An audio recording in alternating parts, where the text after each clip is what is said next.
stuff like this, yeah, I'd be happy to do that. Okay, cool, thank you. All right, thanks, Jill. Will you send me an email with all your contact info? Okay, thank you. And I do that. Okay, thank you. I'm on touch with Peter. I was gonna call you, so maybe later, this afternoon or something. I got a little cold. Before we can do it later today, I got several things in the next couple of hours here. Anyway, this thing's just see what's on Terri. Yeah, I am too. Okay. Hey.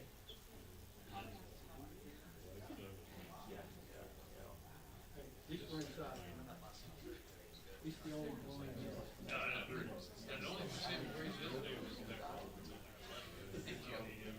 We appreciate you.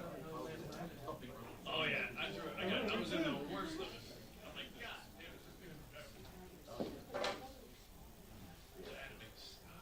Robert, these levels good? Yeah, you're good, you're good. Thank you for coming over here. Of course, of course. I figured that would be easier if you got your hands. He's all ready. Yeah, exactly. Not the supplemental or It's all sides for my own.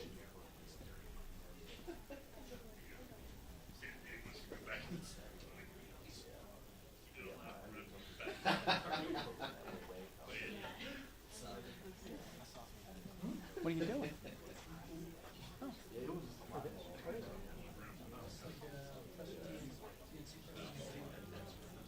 The thing with the guys? Oh.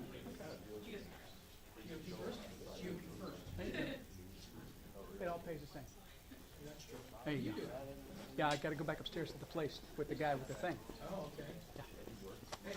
All right. Impress us, as always. I'll do my best.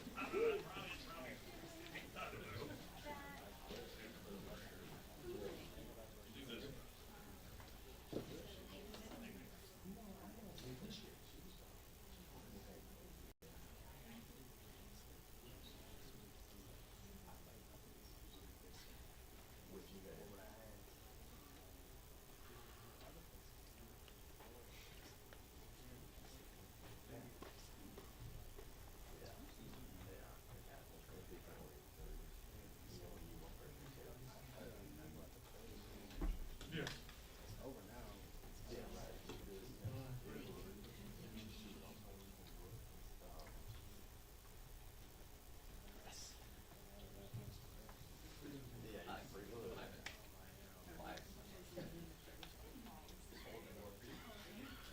What's up, Lisa? How you doing? Happy Tuesday, Wednesday, and Thursday, which is what I think today is, right? And Friday? Legislative Friday. And it's Friday. Monday and Friday. Last day to work 24 hours. Right?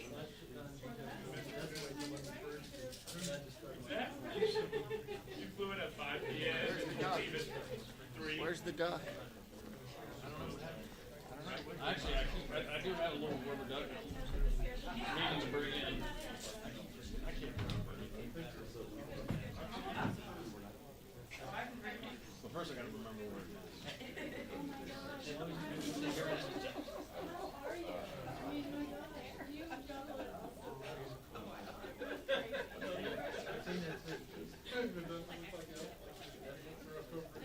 From the car piano is Oh, definitely Mike said that to me, and I was like, it's upper level box. There you go.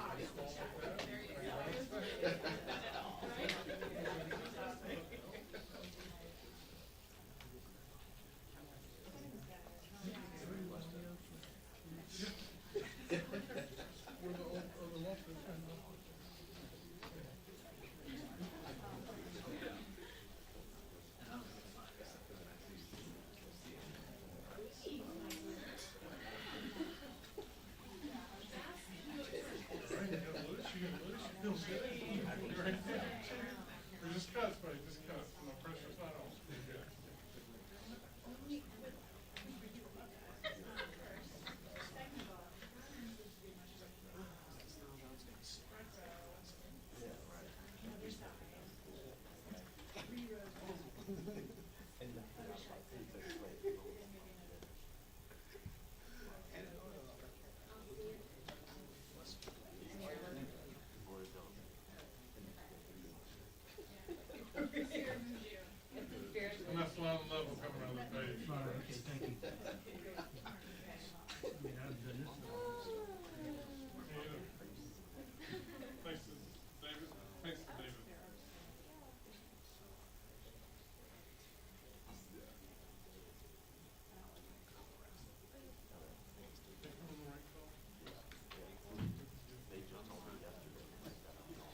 Make sure you got the orange butt.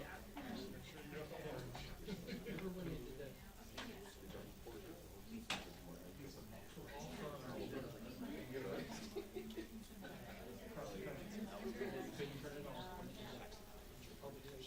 Right. Everyone's phone. Everybody does the same Doesn't time. matter if they're Flooding or, yeah. You can listen to a press conference.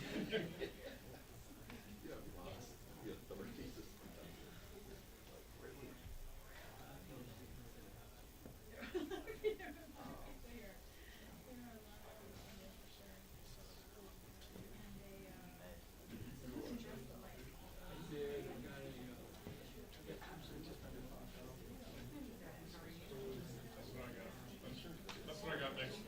Same height, so.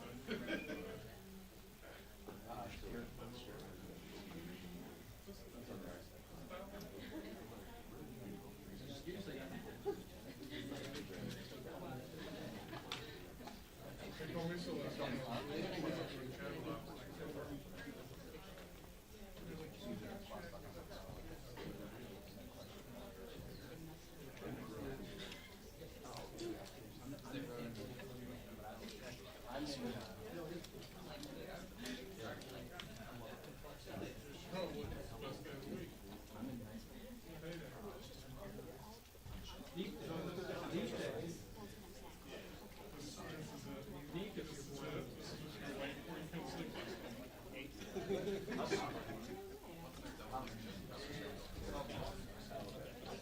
Get some already?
Free Vegas?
shit out of here, you know, like they'll be like, oh, hell no.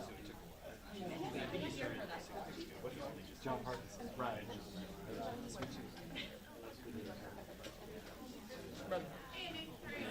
How are you? Good.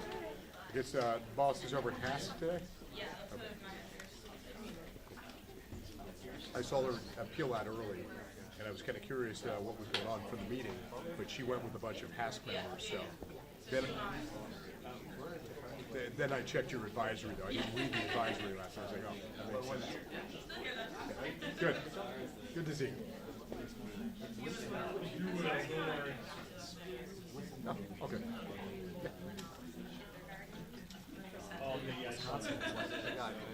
Yeah, we saw it. I was kind of, I was on the lookout, so. Yeah, I like meant to flag it. I was like getting like the go, like I was about to get go ahead. Once I sent him texting, and then I was like, then I sent it.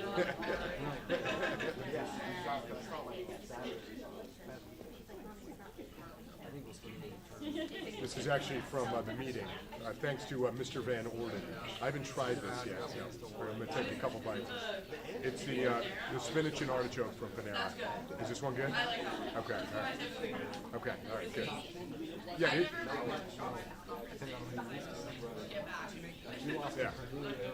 it looked a little more interesting than the egg and cheese sandwich. So. Okay. My favorite is that's my favorite. Okay. Yeah, I like bullfrog. Okay.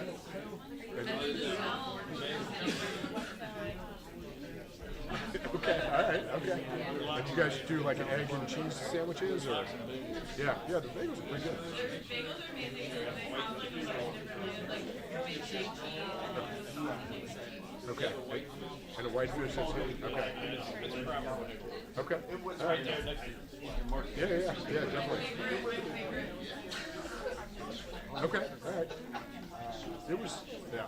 I'm trying to remember, there was something you got during the whole speaker race stuff. Oh, I got some good stuff. You did get some good stuff, yeah. You got Italian. Right, exactly. And big meals like Italian. Yeah. Right. Yeah. It's pasta. Yeah, it gets a little gummy.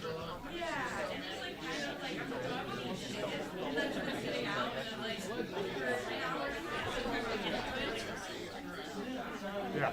No, you're right. Even a meatball that's been sitting there, yeah.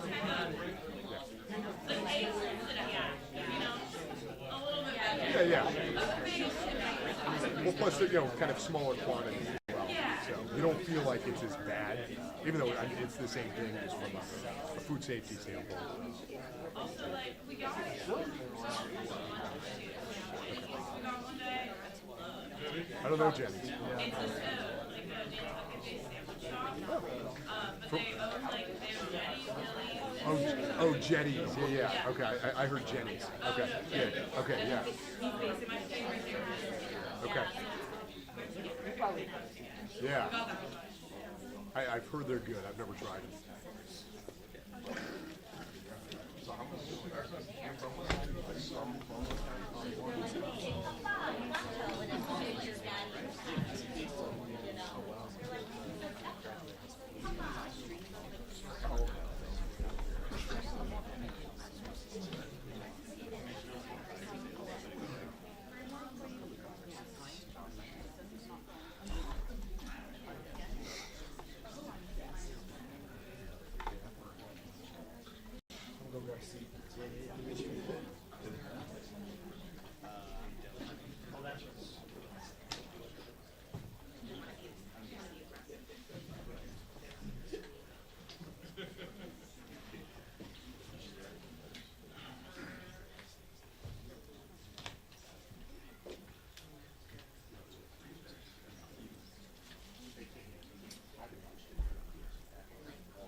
Thank you all for being here. Appreciate your coverage of this. This is the most important thing to the House Republicans and the most important thing to the American people. Today, President Biden is going to Brownsville, Texas, to see the crisis at the border. It's disheartening to know that, with the way the American people will, look at this and say, okay, so President Trump decides he's going to go down to the border, so 2 or 3 days later, President Biden decides to go down to the border. That is what the American people will take from this. And it's disheartening to know that that is the case from what we've seen with the emphasis that our president has put on this crisis. Given the devastating crisis that has unfolded at our border and seeped into communities, this should not be the president's, it shouldn't be only his second visit to the border. This should have been all over. He should have been all over this the last 3 years. I think a very important aspect to recognize is also the political play here for President Biden. Brownsville can hardly be considered one of the most challenging immigration areas. Per the CBP, it is the 29th busiest Border Patrol station this month, with far less activity than San Diego, Tucson, and El Paso sectors. The American people can see through that. Since President Biden took office, there have been 8.7 million illegal crossings nationwide and over 7.2 illegal crossings at our southern border. There are 8 common sense executive actions that President Biden could take to address this crisis at the border that happened under his watch. Our speaker has articulated those. You all have that information, from end, catch, and release, reinstate remain in Mexico, down to use expedited removal and taxpayer-funded benefits for illegal aliens. It's 8 very simple things that President Biden could do today to help alleviate the cartels from being able to run the border the way they are. As we saw with the tragic death of Laken Riley last week at the University of Georgia, negligent immigration policies threaten the safety of our communities. House Republicans have remained committed to addressing our border crisis by passing H.R. 2, by constantly communicating about this, by constantly going and being at the border and showing the American people the tragedy and the crisis that is going on. This bill, H.R. 2, all the provisions within it are the strongest border security that the U.S. House has ever put together. It is past time the Biden administration takes real steps to end this crisis seriously, rather than stage these types of photo ops that we'll see today. We continue to work on behalf of the American people towards these solutions. We've got a great group of members and leadership to share their perspective with you. I will now turn the mic over to Representative Beth Van Duyne from Texas. Thank you very much. We continue to see this Biden administration completely give away our country. Whether or not that's through small things like the SBA programs that we're now having to force through legislation, a bill that I'm very happy is going to be hopefully on the floor for a vote this week, that we can actually have whistleblowers have an ease of way on the SBA's website to talk about the $200 million that we've given away to fraudsters, to people from other countries who are taking advantage of our country, of our bills, of a weak administration. We continue to see this, but nowhere do you see it clearer than what's happening at our border today? You want to talk about giving away our country. From day one, this president had all of the tools on his desk to be able to maintain our secure border. And what did he do from day one? Immediately, he stopped work on the border wall. Immediately, he started directing HMS, instead of actually having Homeland Security do its job, no, they became cab drivers. The border became a bus stop where people could come illegally, get picked up, and be brought to a plane or a bus to be shipped to other places around our country. Mr. President, you're down at the border now for a photo op. Your policies have led to the deaths of hundreds of thousands of Americans. How many more Laken Rileys are we going to have? Laken Riley, a 22-year-old nursing student who was murdered by a Venezuelan illegal immigrant who should never have been in this country. Laken Riley's middle name, by the way, was Hope. You've taken away her hope. You've taken away her family's hope, and you're down there right now for a photo op. Your policies that you took off the table, such as the Remain in Mexico, where that Venezuelan would never have been allowed in the country because he would have been stopped at the border and sent back to the first safe country or remained in Mexico until his asylum claim was filed. You took away the rights of Immigrations and Customs Enforcement to be able to get rid of criminal illegal aliens that were committing crimes within our country. What did you put in its place? Catch and release. Catch and release was great because what that did was it allowed everybody in. Over 10 million illegal immigrants have come into our country since you've been in office.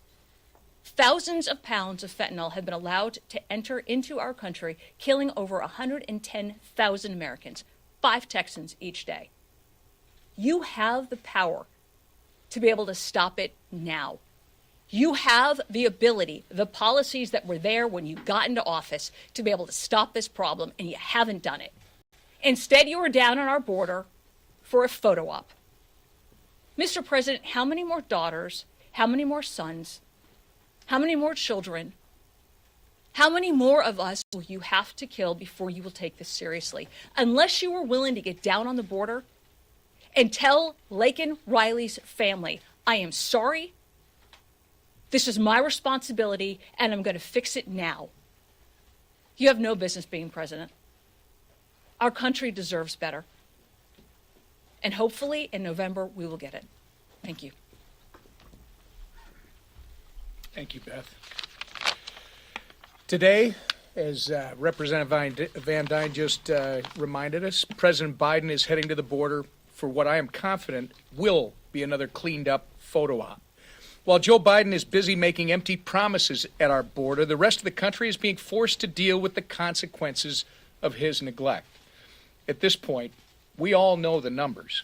There have been 8.7 million illegal crossings nationwide. That doesn't even include the known gotaways since Joe Biden took office. This is what we know of. The president also knows the numbers and still does nothing to protect innocent Americans from this invasion. So now we need to talk about the people. We need to talk about the real-life victims of Biden's border failures. We need to talk about the 2-year-old who was fatally shot earlier this month. We need to talk about the 14-year-old girl in Louisiana who was raped. And we need to talk about Laken Hope Riley, who went for a run on her college campus and never came home. The alleged perpetrators in each of these attacks, illegal immigrants. These are just a few of the innocent Americans who've been victimized because of Joe Biden's open border policies. I know I've said it before, but enough is enough. I've had enough. Our majority has had enough. The American people have had enough. The question remains, how many innocent people have to suffer for it to be enough for Joe Biden to say it's enough and take action? The time for photo ops is over. The time for action is now. And with that, I'm going to turn it over to our great majority leader, Steve Scalise. Well, thank you, Whip Emmer. As President Biden goes down to the border today for a photo op, has been aptly pointed out, he has the authority today to fix this problem that he created. And let's go back to his first day in office. Joe Biden, with a pen, undid the policies that President Trump had in place that were working. Remain in Mexico was a negotiated agreement between our two countries. You know, when Joe Biden says, oh, it's hard because, boy, Mexico doesn't want to do it. Mexico didn't want to get into the agreement when President Trump was in office. But President Trump made it abundantly clear to the president of Mexico why it was important to happen. And ultimately, it did happen. And Remain in Mexico stopped a lot of that illegal flow. Ending catch and release was something else President Trump did that worked effectively. Joe Biden reversed that policy on his own. There were no laws passed to do that. And it seemed like he, maybe forgot that he had that legal authority for a while. Speaker Johnson actually pointed it out to the president on multiple occasions that he has the legal authority today to fix this problem. Now, we took our own action in the House. We came together as House Republicans to say we are going to fix this problem and show the country how you can secure the border. When we passed H.R. 2, a critical piece of legislation that combined all the different elements that we gathered as we worked with Border Patrol agents and other experts that know what's at stake to say, let's fix this problem. It's a shame that not a single Democrat voted for that bill because they're not serious about the problem. They don't want to fix the problem. But then when you look at what happened just a few days ago with Lake and Riley, that really woke the country up to just how bad this is. And sadly, in my backyard in Kenner, Louisiana, as the whip pointed out, a 14-year-old girl was raped by someone here illegally just days ago. This is happening over and over again in communities all across America, and people are rightfully outraged. Not just because it's happening, but because it's preventable. Because it was created by Joe Biden, and Joe Biden doesn't want to fix the mess he created. So he'll go down to the border. I don't know what he'll say. He might talk about taking action. Well, Mr. President, we've shown you the steps you can take. I'll give you a question you can ask the White House today. If the president dares say that he really wants to secure the border, but won't take the steps that we've been talking about today, ask President Biden why today he's still got a lawsuit against the governor of Texas, who's trying to secure his own state's border because the president won't do his job. So Governor Abbott put up some razor wire to at least give some protection to the state of Texas to stop the flow of illegals coming in.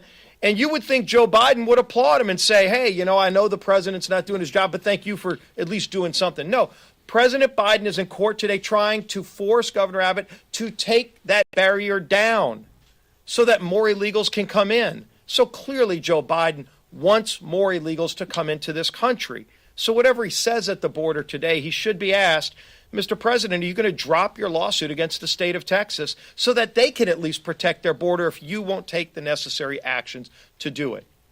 We in the House have continued to stand for border security and pass legislation, even without a single Democrat vote, because we care about this problem. And we're going to continue to fight for those families who are sick and tired of an open southern border.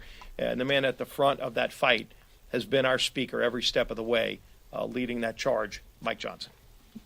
Thank you. Thanks, Steve, Blake, and Beth, and Tom, and all of you for being here.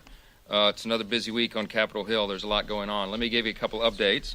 On Tuesday, I went to the White House and met with the president, the vice president, leaders Schumer and McConnell, and Hakeem Jeffries, my counterpart in the House. I told them the obvious truth. The obvious truth is very simple. You've heard it repeated here multiple times this morning. We hear it all over the country. I've been in multiple states over the last week, all over the country. The obvious truth is that we have to take care of America's needs first. We have to. The border is the issue to every American, no matter where they live, no matter where their state is, because every state's a border state. If we're going to take care of America's needs first, that means two things. It means securing the border. I would repeat it 10 times for emphasis, but you understand what we're saying here. We have to secure the border. We have to do it. And we got to fund our government. And so this week we're working very hard to do both of those things. We're trying to urge the president to use his executive authority to do something meaningful to stop the hemorrhaging at the border, stop the flow, reduce the flow. At the White House, I talked to him about this specifically. I reiterated to him the specific provisions of the federal law that give him broad authority to do that, to unwind the extraordinary, unprecedented damage that he has done with his policies. This is a catastrophe of their design. As was mentioned earlier, Vice Chairman Blake Moore said at the Republican conference that we documented 64 specific actions beginning on the day he took the office of executive orders and agency orders and actions that opened that border wide and created this chaos. And everybody in America knows it. Everybody knows the president has authority to do something, and he won't. And I cannot understand why he won't. So I pleaded with him to do that. Meanwhile, we're getting the funding, government funding piece done as well. I wish we could say the same about that border security. The president's going to the border. You've heard this is only his second visit in 3 years. With everything going on, as bad as it is, as the statistics are as horrible, catastrophic as they are, the effects in every community, he's only seen fit to go twice. And he's going for a photo op, as you said, to Brownsville, which is the 29th ranked hotspot on the border. Why would he go to the 29th ranked hotspot? Because he doesn't really want to see the reality. We tried to explain it to him. The National Border Patrol Council themselves called President Biden's visit, quote, too little, too late. I think that's an understatement. Also today, former President Trump is visiting Eagle Pass. That's where I led a group of 64 House Republicans on January 3rd. It was the largest congressional trip ever. Many of us have been down to the border many times, but that was the largest group to go together. And the side-by-side image of these two presidents could not be a greater contrast. One president was building a wall. President Trump. He was cracking down on those trying to cross the border illegally. He was supporting our CBP agents. He used his executive authority to stop illegal immigration. And the current president, Biden, he's doing exactly the opposite of all those things. He stopped construction on the wall. He halted deportations. He ceded operational control to the cartels and the traffickers. And he did everything he could to incentivize illegal immigration. Long story short, one president showed strength and the other showed weakness. I mean, that's just what it is. One president stood for control, the other stood for chaos at the border. So House Republicans, meanwhile, are continuing to fight for strength and control. We want to keep criminals out and our families safe, and that's what the American people want. They demand that. They deserve it from the Congress. That's why we're pushing for enforcement of the laws.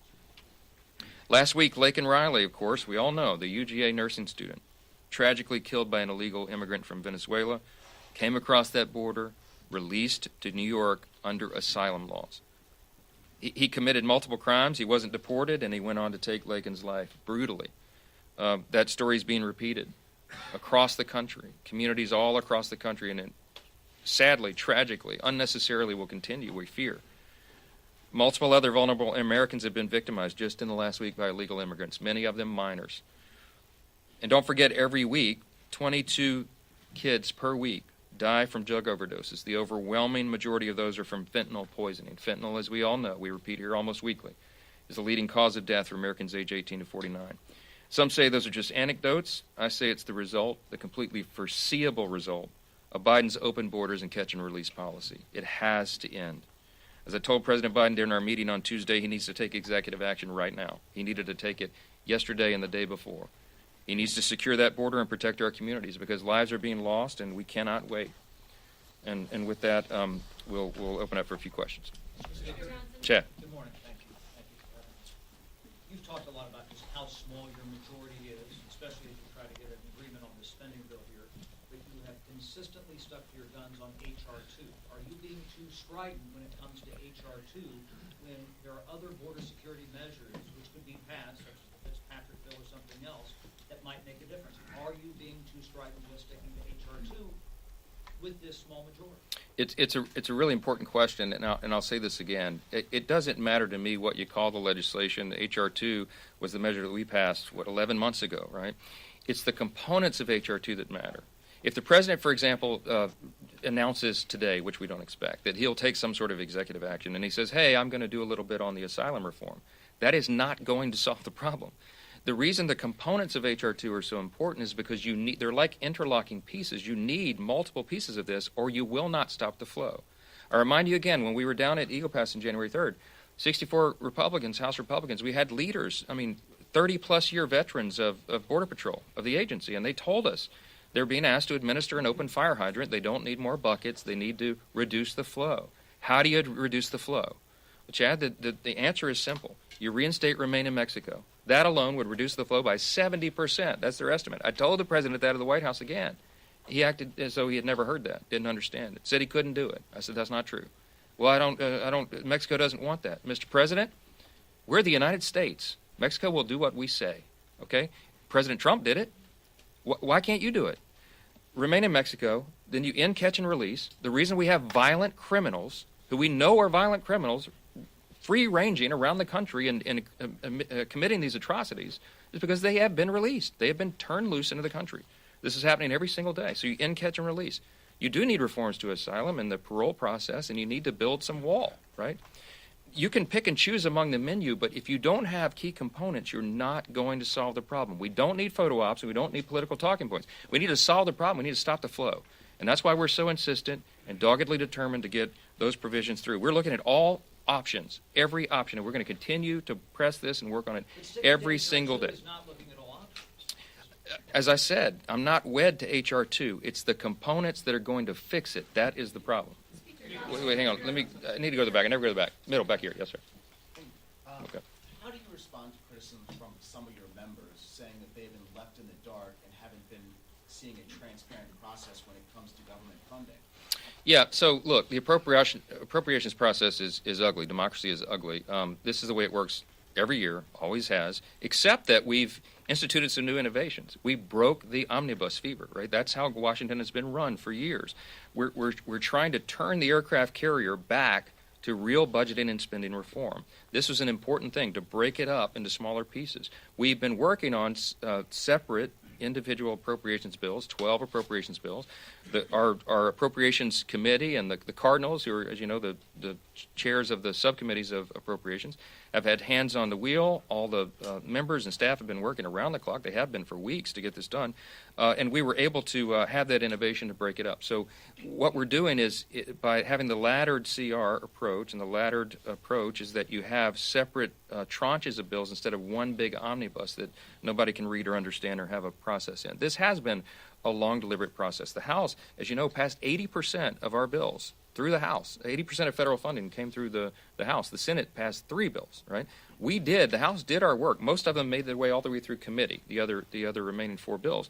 So members did have a say. They had a process in that. When it gets down to the final negotiation of the final provisions in each of them, that's a smaller subset of members because it's complicated and complex. But that bill text is going to be posted this weekend. All of our members will have 72 hours to review it. That's our commitment. That's our rule. We're respecting it. And that's the only reason we need the process CR, to allow us time to do that. If I did it the way, I don't know, Speaker Pelosi did, we just drop that bill and vote on it within hours, right? We're not going to do that. We want members to be able to have their review and their say and to see all of that. It's been a long road to get here. This is a bipartisan agreement in the end, but it sticks to the numbers, the agreement on spending. It does not go above that. It will increase a bit defense spending, but there will be real cuts to non-defense discretionary spending, because that's what was agreed upon and that's what we're going to adhere to. The remaining 6 appropriations bills will be finalized ahead of the March 22nd deadline. And then what I'm very excited about and anxious to do is turn the page on FY24 and get immediately into FY25, and that process to change the way that's done, to back it up on the calendar, to do everything we can to get that job done by end of summer, so that we're not coming up at the end of September, the end of the fiscal year, and having to talk about, you know, CRs and omnibuses and everything. We are going to do everything we can to turn that aircraft carrier around. We're going to try to make it happen. Very bad. Yes, sir. Thank you. Can you tell us the path forward for foreign aid to Ukraine and Israel and Taiwan? Is there any sense of urgency on your part? Because Leader McConnell, Jeffries, and Schumer say this is something that should have been passed yesterday. Yeah, well, of course they did, but remember the Senate took 4 months to try to put a bill together to do that. Okay, we've had their bill for a week and a half. The House is actively considering options on a path forward, but our first responsibility is to fund the government, and our primary overriding responsibility has been for the last 3 years is to secure the border. And so we're getting the government funding done, and then we're going to turn to these other priorities. We can walk and chew gum at the same time, but we've made very clear when the president first came out with his national security supplemental bill, he had 4 components in it, right? He had border, Ukraine, Israel, and Indo-Pacific. And the reason there were 4 components is because even the White House deemed that to be important. We said, you're right.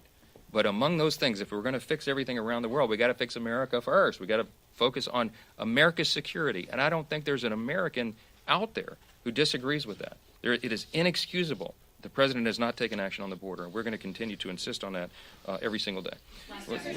Last question, front row. Yeah. Red coat. How about that? All right. Go for it.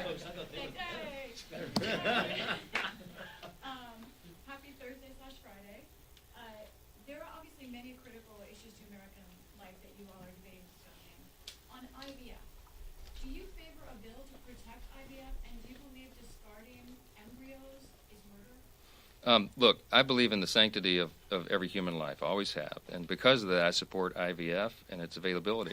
If you look at the statistics, it's really an amazing thing. Since the technology became available in, I think, the 70s, maybe the mid-70s, an estimated 8 million births in the U.S. Have been brought about because of that technology. Kelly and I have many close friends who have had trouble with fertility issues, and they've had beautiful families as a result of IVF. And so it needs to be readily available. It needs to be something that every American supports, and it needs to be handled in an ethical manner. So we'll continue to support that. I don't think there's a single person in the Republican conference who disagrees with that statement, and there's a lot of misunderstanding about it, but it's something I think we ought to support. Thank you so much. Thank you so much.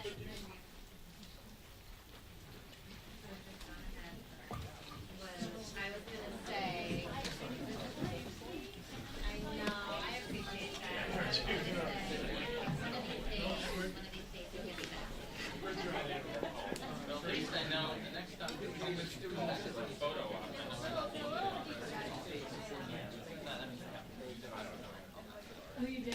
You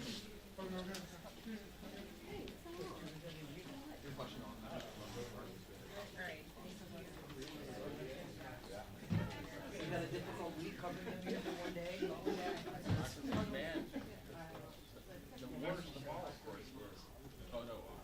You don't want the next one? Well, you don't want it. Every single word.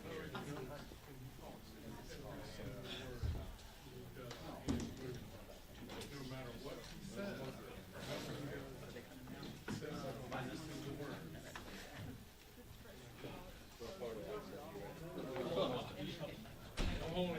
we're in a holding pattern. Holding pattern. You know, hair.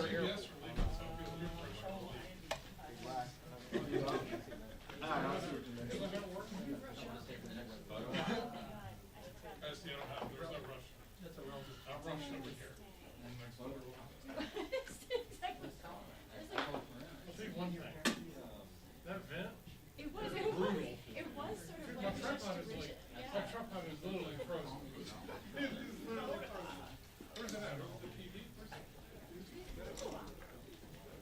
Oh, is that right there? That whole thing?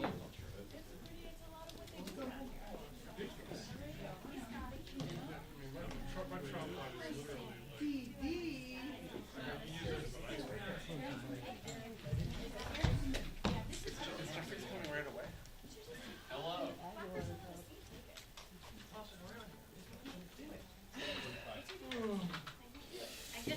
Hello. How is everything here? Good? Sweet. Inevitably, I will fix the AC. No, it's fine. It's just the fact that the AC is like 5 feet away. Oh, that is true. That is true. Like blowing right on us. I never reached the height for that, so I don't need to worry. Maddie, how's everything today? Great. Cool. Yes. Check. Yep.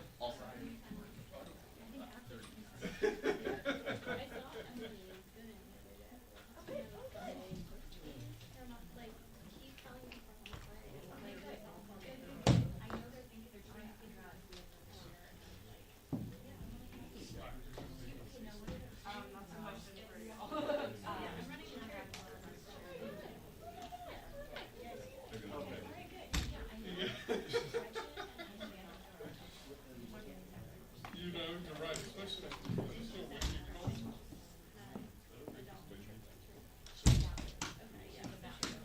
When do they start? she's gonna be a busy Oh, 1:30.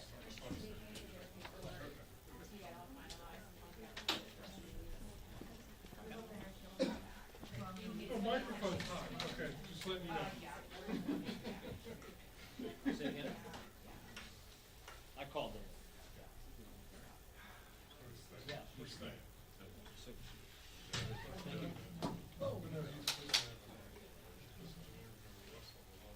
Okay. Thank you. So no votes tomorrow, last one.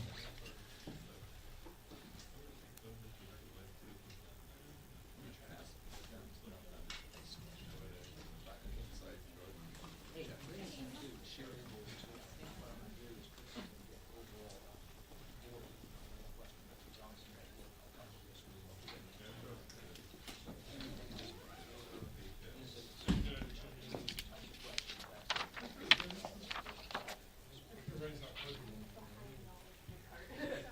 No, you're good. No, and when you go, I'm saying when you go down. See, the first guy was still in the process. Why wouldn't you? You're really forgetting some voters, without. Okay, makes sense?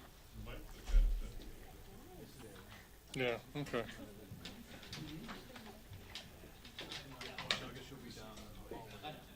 Well, you know what? We only got like 4 days here.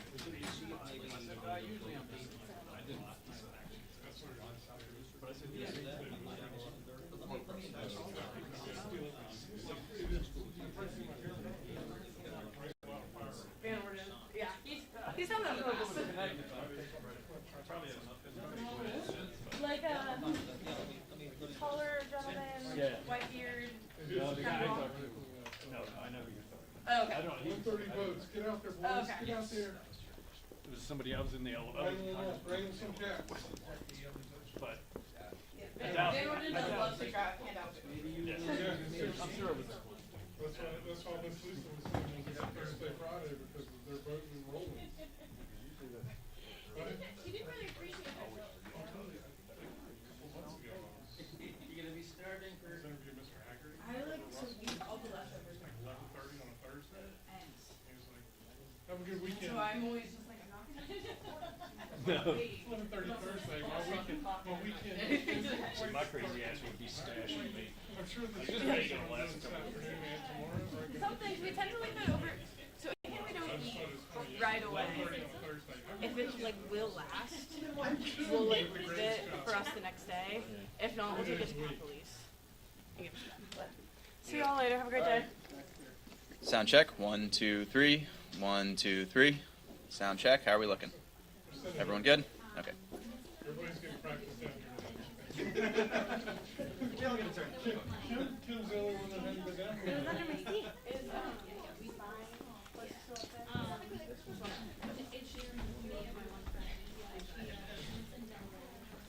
No. Cool. Okay.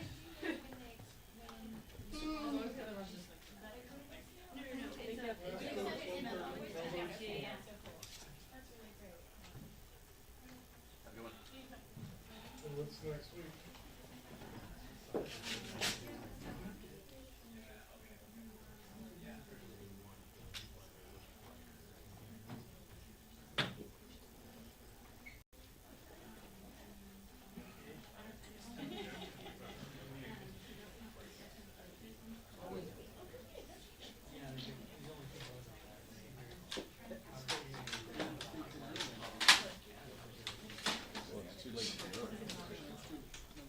Well, it's just.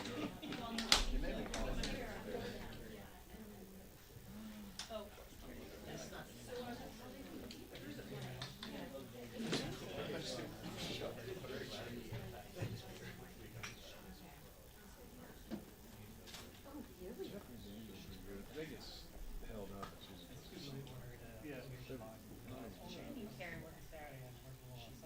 I used to, before we used to get any kind of help,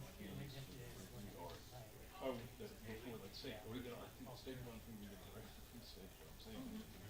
They put it, they notify, they credit it, but it's still. We used to go to all of them. And it was just, sometimes the states were an hour, it wouldn't even just be an hour late, no update. White House, Clinton was there, things, just on a continuing basis, an hour. Well, just, it would make you nuts. I understand things are. Well, you think you'd at least give somebody a heads up. They don't care, it's the reviews.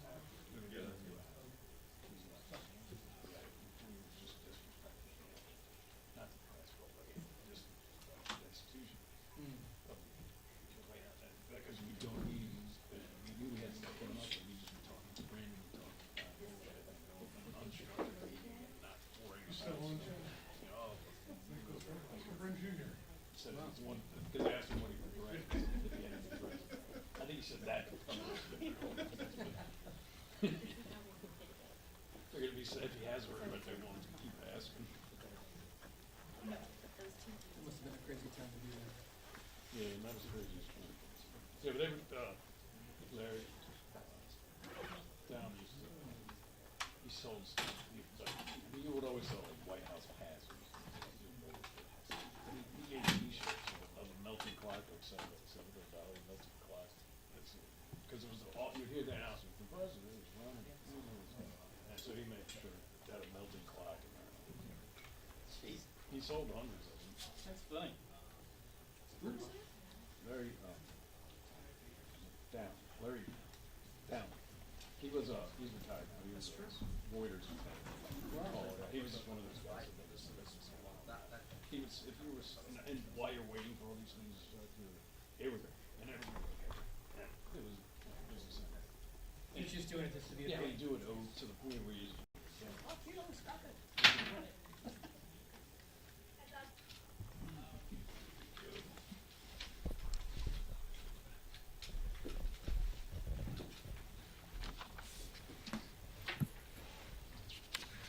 Good morning, good morning. So pleased to be joined by my colleagues today. And the Democratic Caucus was very excited to welcome back our colleague, Congressman Tom Suozzi, back to the House of Representatives. The people of New York's 3rd District are finally getting what they deserve. A problem solver who is ready to deliver to defend the freedoms of working families. In contrast, last week, extreme MAGA Republican carried on their anti-abortion movement, and they secured another legal victory. This time, the Alabama Supreme Court jeopardized the use of IVF in the state. While gut-wrenching, this is exactly what Republicans have been fighting for, and their record is clear. After Republicans swallowed their pride and supported Donald Trump, he made good on his pledge to stack the Supreme Court with partisan judges that would overturn Roe v. Wade. This is something that he openly bragged about. In Congress, 96% of House Republicans turned their backs on women and voted against the Right to Contraception Act.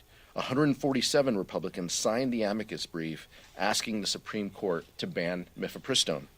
And now the Speaker of the House and 169 other congressional Republicans have sponsored a bill that would end IVF as we know it. All of this happening today while Republicans continue their march across America to restrict abortion access. Don't let MAGA Republicans tell you any differently. They are preparing a nationwide abortion ban that would end reproductive freedom in all 50 states. The American people are going to see through these lies and their desperate attempts to change their own records. And now, even as we have a funding deal in place, extreme MAGA Republicans continue to shove their extremist agenda down the throats of working families. We've been down this road before. The extremists continue to torpedo bipartisan deals. That's been the hallmark of this Congress. House Democrats will not allow any policy writers that gut life-saving programs and limit access to reproductive care. We want common sense solutions to fund our government, fulfill our national security needs, and secure our southern border. Now let's get this done. Now, Vice Chair Ted Lieu. Thank you, Chairman Aguilar. Their star witness for the Republicans' sham impeachment proceedings was indicted by the Department of Justice for lying about Hunter Biden and for spreading Russian disinformation. Public reports are that this star witness met with Russian intelligence. And so what we have here are Republican members who have been trying to take out an American president through impeachment using Russian disinformation. Not only should these impeachment proceedings stop, but the Republicans that were spreading this Russian disinformation should apologize to American people. They were essentially using Russian disinformation to try to impeach an American president. This is anti-American traitorous conduct. Additional anti-American conduct we see come from the House Republicans who are unwilling to put a national security supplemental that passed with bipartisan support from the U.S. Senate on the House floor. Speaker Johnson has repeatedly said he wants the House to work its will. Well, guess what? How does the House work its will? We vote. Just put the bill on the floor for a vote. Let us vote. Maybe it will pass, maybe it won't pass. But if you don't want it to pass, then you make your argument for why you don't want it to pass. We think it's going to pass, but let the House vote. That's how the House works its will, not behind closed doors with Speaker Johnson and crazy people like Marjorie Taylor Greene. That's not how the House works its will. We work our will by simply voting. And then the third thing I'd like to talk about is how Republicans not only want to ban abortion, they now want to ban IVF. And we have with us an amazing representative, Terri Sewell from Alabama, who is going to discuss what's happening in Alabama as well as across the nation with regards to IVF. Thank you, Ted. I'm Congresswoman Sewell of Alabama's 7th Congressional District. As the only Democrat in Alabama's congressional delegation and the only woman in Alabama's House delegation, I join in expressing my outrage over the recent ruling effectively banning IVF treatments for women who are simply trying to have children. This decision is alarming and unacceptable, and we are already seeing its chilling effects as clinics cut off fertility treatments in fear of prosecution. On Tuesday, my office hosted HHS Secretary Javier Becerra for a roundtable discussion in Birmingham, Alabama, to hear directly from Alabama women on how they will be impacted.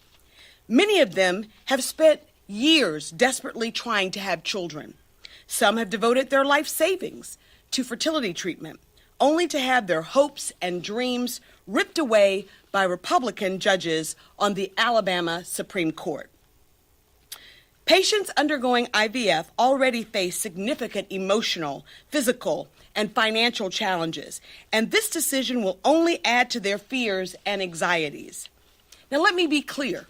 Women in Alabama and across this nation deserve access to a full range of reproductive health services. And that includes women who would like to grow their families but have had difficulty doing so. Frankly, it is actually unimaginable that in the year 2024, we would be fighting this fight. Surely reproductive freedom was a battle that my mother's generation won. But everywhere we look, old battles have become new again as mega extremists work to erode our hard-fought rights and freedoms and roll back our progress. Make no mistake, while some of our colleagues across the aisle are attempting to backtrack the role that Republican officials have played in creating this nightmare, they still own it. Even today, over 60 House Republicans, including Speaker Johnson himself, are currently co-sponsoring legislation that will ban IVF nationwide. We cannot stand by as politicians work to strip women of their reproductive rights, nor can we accept a world where women today enjoy fewer rights and freedoms than their mothers and their grandmothers. House Democrats are working hard every day to restore the protections of Roe v. Wade into federal law and to protect the reproductive freedom of all women everywhere. With that, I want to thank my colleagues for allowing me to go on record about this alarming decision by the Alabama Supreme Court and how this is really owned by mega extremists and by House Republicans. Thank you. Thank you, Terri. Questions? Danielle? President Biden is going to the border today, and you know better than anyone that Latinos are not a monolith. A lot of Latino voters down there, swing districts, are very concerned about the border. What do you think his message needs to be, considering that neither chamber has taken up border provisions, and he needs to share that he has concerns about the border, but prove that he's doing something? I think President Biden is exerting leadership. He's visiting. I think his first message is, I'm here to listen. I'm here to see with my own eyes what they are experiencing. But the experiences in each border community are different. We see that in Texas. We see that in Arizona, in California. Each border community is going to have its own unique concerns and opinions on this. And I think President Biden is there to see that. But the message is very clear. And I know House Republicans devoted a little bit of their time talking about this issue, but where are they on this? I mean, this is the responsibility of Congress to update our immigration laws and address this. And for over 30 years, Congress has avoided that. And the minute that there is a bipartisan solution, Donald Trump pulls the chain of House Republicans and pulls them back. And so, that's what we see. And so there is no leadership, and House Republicans have no right to say they are focused on solutions when they're the ones who are creating the issue and walking away from solutions and walking away from bipartisanship. There is no solution at the southern border that gets done unless it's in a bipartisan way. And that's why it's laughable that H.R. 2 and all the silliness that House Republicans continue to put forward. It's on us to fix this issue, and it has to be done in a bipartisan way. The Senate attempted. Donald Trump told them that they couldn't. Max? What's your message to some of your centrists in your caucus who might want to support this Fitzpatrick Golden dissertation on national security? I think our message is, well, first, and we know the Democrats and Republicans who are advancing this, they are well-meaning. They really are. and these are thoughtful individuals, but I just don't think that this is the solution that is in front of us. I think the solution is incredibly clear. It is the bipartisan solution that has 70 votes out of the United States Senate. You guys spend a little more time over there than we do. I mean, getting the Senate to take up anything new would be weeks or months. And so the importance of passing this national security supplemental is the focus and the priority of House Democrats. And we believe that Speaker Johnson should put this on the floor. As Vice Chair Lieu mentioned, let the House work its will, put this on the floor, give it an up or down vote. Not what has, a couple percent of support within the House Republican Conference, what has a support of the House of Representatives, of the People's Chamber. That's what we should be focused on. And so I think anything short of that is maybe well-meaning, but is not where the focus should be. Ryan? Given the reception from the Hunter Biden deposition yesterday, do you still think it's necessary for him to testify publicly, and what's your overall impression of the future of the impeachment? I mean, it's pretty clear. I'll ask the vice chair to speak here. It's pretty clear that there's nothing there. No evidence, no proof, no problem. That's the mantra of House Republicans. I'll leave it up to the committee. I know he previously requested to testify in public. I'll leave it up to the committee to decide that. But I think it's incredibly clear to anybody who is watching that there is no proof, no evidence, no connection to from President Biden to Hunter Biden's business affairs. But that doesn't seem to ever hold up House Republicans from throwing out innuendos and individuals who are willing to lie to share their story. Thank you, Chairman Aguilar. Hunter Biden has said that he is happy to testify in front of the American people under oath. It was Republicans who rejected that because they were afraid of what Hunter Biden was going to tell the American people, which is this whole impeachment proceeding is a sham. It's built on a house of cards, built on a fundamental lie. How do we know that? Because the Department of Justice indicted their star witness for making these lies, and the public reporting is that this star witness talk to Russian intelligence. So again, we have Russia trying to influence what's happening in American government, American politics, and this impeachment is trying to take out American president based on Russian disinformation, and the Republicans need to stop doing that. Questions? Actually, this is a specific question for Congressman Lieu. I know that you were recently named the co-chair for the AI task force. I just want to see, I feel like we always hear a lot about different task forces and committees in Congress. Can you say specifically what the task force is going to deliver or produce and what the timeline for that is? Sure. Thank you for that question. I do want to thank Leader Jeffries and Speaker Johnson for establishing the House Bipartisan Task Force on Artificial Intelligence. I'm honored to co-chair this task force with Jay Obernolte on the Republican side. We have set up a series of meetings. I'm going to meet with Jay tonight, and then we'll discuss what's the best way to go forward. We are going to be producing, or we've been charged with producing, a report by the end of the term on what kinds of AI we should regulate and what's the best way to go about doing that. And there's other tasks that we could also do, so I'm going to talk to Jay, and we'll get back to you on what other things we'll be looking at. Michael. Thank you, Mr. Chair. One for you and one for Microphone School. Today's the last day of Black History Month. You are the chair of a diverse caucus, the biggest congressional Black caucus in history. I just want to get your thoughts about what it means to have Black members of the caucus who are making such a difference within the membership. And for Congresswoman Sewell, you'll be joined by Vice President Harris this weekend in Selma for Bloody Sunday. It's a solemn moment, but can you just speak to what it means to have the Vice President come back to Selma for dedication? 59th anniversary that Congresswoman Sewell will be leading. So privileged to be able to attend with my family last year. Look forward to attending in the future, and her leadership, standing on the shoulders of John Lewis, Jim Clyburn in our caucus, who have always reminded us about the history, about those events, and about our responsibility to honor that and to carry forward our advocacy of voting rights. It is. I appreciate the question. Our caucus is incredibly diverse, but the role that the Congressional Black Caucus plays is so profound and important. We have been putting on events to honor Black History Month, and we'll do a few more events and opportunities today with members of the caucus. And pleased to be joined today with Terri Sewell, who will reflect on what this weekend means for her and her community, too. Thank you.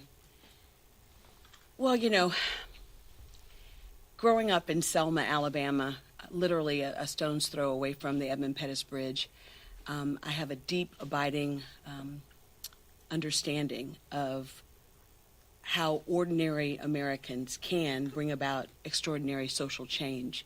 I'm excited this weekend, as today is the last day of Black History Month. You know, I've often said that we in Alabama, especially in my district, which includes the historic cities of Birmingham and Tuscaloosa and Montgomery and my hometown of Selma, we're merely custodians of America's history. Black history is American history, and we have a solid, united in our efforts to make sure that that Leader Jeffrey becomes Speaker Jeffrey in the Congressional Black Caucus, and we're led ably by Stephen Horsford, and who will also be joining me in Selma. You know, it is to have the opportunity to walk back in time, to experience the places, to meet the people, to make sure this nation never forgets what happened on Bloody Sunday. And given that old battles have become new again, not just for reproductive rights and reproductive freedoms, but for voting rights, you know, I think I would have never guessed that my cause would be the same cause that John Lewis fought for 59 years ago. John was bludgeoned on a bridge for the right of all of us to vote, and we have seen Republicans roll back that Republican-led Supreme Court with the Shelby decision, and it's simply unacceptable. So I actually look forward to having the opportunity to stand there with our Vice President, who has done a great job of talking about this rollback of freedoms and rights that we enjoy, whether that's reproductive freedom or voting rights. She's been leading the charge in the White House on those issues, and I look forward to standing with her on the bridge, as John would say, one more time. But I also want all of us to understand the importance of this election, and I think that she'll touch on that. She'll touch on what's at stake when it comes to progress, and I look forward to her also espousing on what her thoughts are about how we can motivate, especially younger folks, to get out the vote. I think that there's one threat that I worry about, it's voter apathy, and I'm going to use this opportunity this weekend to talk about the difference that we can make when we vote. And when we vote, we win as a nation. And when Black folks vote, I think that they make a difference. Look at Atlanta. And so I really will take this opportunity to not only share with my colleagues the great history that lives and breathes in my district, but also to challenge them to go back and rededicate ourselves to the struggle for which John Lewis and so many others, known and unknown, fought for. Oh, yes. And then also, I just want to note that the State of the Union this year is on March 7th. March 7th, 1965 was the actual day of Bloody Sunday. It was on that bridge on March 7th that John and those marchers were bludgeoned and run over. I mean, we all seen the footage.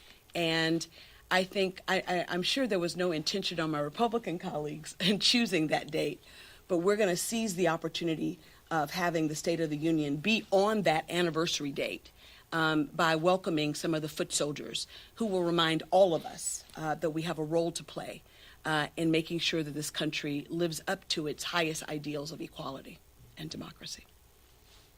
Thank you, Terri. Questions? There are reports coming out of Gaza today that dozens of Palestinians have been killed while waiting for food aid in Gaza. Hamas is warning they could end these now after this. How concerned are you about the situation right now? Well, I think we've been concerned. I think the House Democrats continue to be concerned about the situation on the ground. We know the importance of humanitarian assistance in the region. We have been advocating and we've been forceful on this. It is one of the concerns that many in the caucus have raised about other proposals that have been advocated is a lack of humanitarian assistance to those packages. It's a reason why we voted against Israel assistance weeks ago, is because it didn't have that component. The United States needs to surge and work with our allies to surge resources, humanitarian resources, and food and water and medicine to the region. We believe that anything that falls short of that is incomplete, and we continue to monitor the situation and appreciate the President's leadership on this. Chad? Good morning, thank you. You talked earlier about HR 2. You said this is syllabus. That's the only bill that is passed. I understand the Democratic reservation to this. But with HR 2 being the only bill that is passed, do you see any reason why some Democrats might say, because some are desperate to do things on the border, say, why don't we take a look at that? Or is that just too far? No, I think you've heard Republican senators say that has no support in the House. It's dead on arrival. I mean, and so, what we need is a bipartisan solution. And I appreciate that there are colleagues of ours who want a bipartisan solution. And if the Speaker wanted to, we could have discussions about that, about a bipartisan solution that was not H.R. 2. But it appears that Republicans, especially in the House, and Donald Trump would rather have the issue than the solution. And so they have walked away from that. And so the importance for us now, the next step, is to pass the national security supplemental. That is what is on the table. I'm so confused by Speaker Johnson, and he opposed executive actions, and now he supports executive actions. I don't know where he stands at any given point on executive actions at the border, but it is very clear that our laws can only be changed with congressional action. If we were serious about that, we could address it. Absent that, we have to deal with what's in front of us, which is a national security supplemental and ensuring that we have funded government. Yes, go ahead. There were a lot of conversations on discharge petition to bring supplemental on the floor. Are you still considering it? And are there conversations actually to bring discharge petition to do that? Whip Clark and Leader Jeffries have both indicated every option is available. The importance of providing aid to Israel and Ukraine, humanitarian assistance, Indo-Pacific resources is so incredibly important, and the urgency with which that is necessary is right in front of us. Any procedural step, will take time. The most important thing, the fastest thing that we can do, is for the Speaker to put this bill on the floor. The bill that has 70 votes in the Senate to put it on the floor. Absent that, it's going to take time, no matter the procedural step. But we have said that we are willing to consider any procedural step in working toward a bipartisan solution. Leader Jeffries has indicated, his view is there's 300 votes for that bill if the Speaker put it on the floor. We share that view, and if Republicans truly wanted to lead and truly wanted to stand with Ukraine as they fight for their freedoms, that's what they would do. Having served active duty in the military and then serving in the reserves, it's very clear that America's national security depends on what happens around the world. So one reason that food prices went up, in addition to price gouging by companies, was also because an immense amount of fertilizer came from the Ukraine-Russia region. Prices went up. Same with grain. That came from that region as well. Prices went up. And so if we just isolate ourselves and just ignore what happens in the rest of the world, it's still going to affect America. We're in the 21st century now, so it's just a really stupid view to think we're just our little island here and we don't have to pay attention to the rest of the world. So it helps U.S. national security when we make sure that Russia doesn't succeed in Ukraine, and it'll also help bring us prices down if we can end this war quickly. And the way we end it quickly is to give Ukraine the resources to end the war quickly. Last one. Chairman, thank you. Good morning. So the deadlines for the government funding were pushed forward once again. Do you feel confident that you're going to avoid a partial government shutdown on March 8th and a total government shutdown on March 22nd? Well, look, that's our hope. There's an agreement in principle is what we have today to address to have this CR to move the dates to the 8th and the 22nd, as you mentioned, and to put up for a vote 6 bills, 6 of the 12 appropriation bills. That's what is in front of us. But as I mentioned before, Republicans have walked away from bipartisan deals. We're cautiously optimistic that we can meet these deadlines. I think that clearly the second group of bills could be difficult and problematic, especially as Republicans in the House continue to insist on policy riders that erode women's reproductive freedom. And so I think that House Democrats will stand in lockstep to ensure that doesn't happen. But that is the position of House Republicans. We look forward to working with our colleagues to avoid this shutdown. And House Democrats continue to put up the votes, by the way, to pass every continuing resolution and every funding opportunity, while Republicans go back and forth on whether they support funding our government and funding key priorities, including those at the border. House Democrats are the ones that continue to put up the votes, and that shouldn't be lost on the American public. Thank you so much. Thank you.